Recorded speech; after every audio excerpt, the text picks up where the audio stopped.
High command দিলে মই আগ্ৰহী।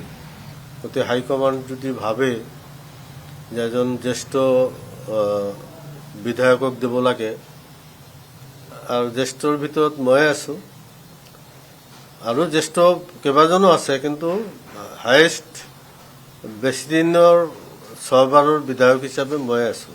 মই কৈছো পাৰ্টিৰ স্বাৰ্থত যাকে দিয়ে মই মানি ল'ম, কিন্তু ময়ো এক্সপিৰিয়েঞ্চ। আমি যোগ্যতাৰ ভিত্তিত আমি একচুৱেলি হ'ব লাগে। আমাৰ 2টা কাৰ্যকাল, দেৱব্ৰত শইকীয়া তেখেতে অভিজ্ঞ হিচাপেই তেখেতে 2টা কাৰ্যকাল তেওঁ LOP হিচাপে কাম কৰি গ'ল।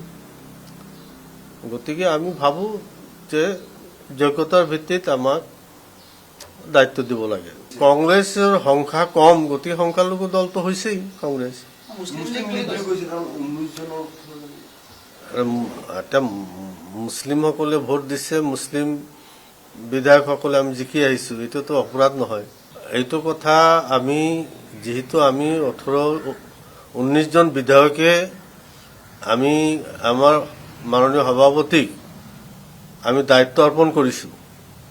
তেখেতৰ ওপৰত আমি দায়িত্ব দিছো যে তেখেতে হাইকমাণ্ডৰ লগত কথা পাতি যেনেকৈ তেওঁ আমাৰ CLP-খন গঠন কৰি দিয়ে আমি তাতে আমি মান্তি হ'ম বুলি আমি ইতিমধ্যে তেওঁক অথৰাইজ কৰি পঠাই দিছো।